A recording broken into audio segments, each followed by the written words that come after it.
একটি সুন্দর সকাল। আমার স্কুলে যাবার সময় হয়ে এলো। পাশে স্কুল ব্যাগ। আমি আপন মনে ছবি আঁকছিলাম আমার নিজের মতন একটা পৃথিবী, যেখানে সব কিছু স্বপ্নের মতো সুন্দর, যেখানে কেউ ভয় পায় না। মা আমাকে স্কুলে যাবার জন্য রেডি করিয়ে দিচ্ছিল। স্কুলে যাব বলে আমি ভীষণ খুশি ছিলাম।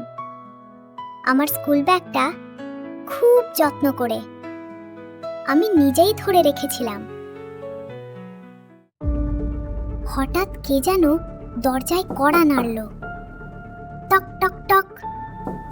আমি চমকে গিয়ে উঠে দাঁড়ালাম, আর আমার হাত থেকে আমার স্কুল ব্যাগটা পড়ে গেল মেঝেতে।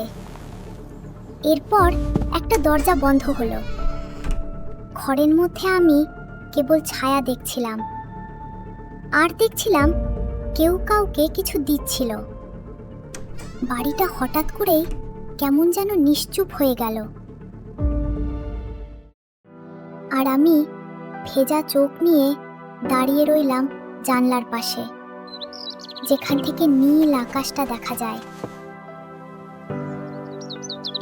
আমি আকাশের দিকে তাকিয়ে রইলাম, ভাবলাম সব ঠিক হয়ে যাবে। আমি দেখলাম আমি আবার স্কুল ব্যাগ নিয়ে স্কুলে যাচ্ছি। হঠাৎ সব অন্ধকার হয়ে গেল, আর আমি আবার একা হয়ে গেলাম। কেবল সেই অন্ধকার ঘরের মেঝেতে পড়ে রইল আমার পুতুলটা। আমি তোমাদের ছোট্ট নীরু। আমি এখনো শিশু। 18 বছরের নিচে সবাই শিশু। আমাদের শৈশবটা কেড়ে নেবেন না।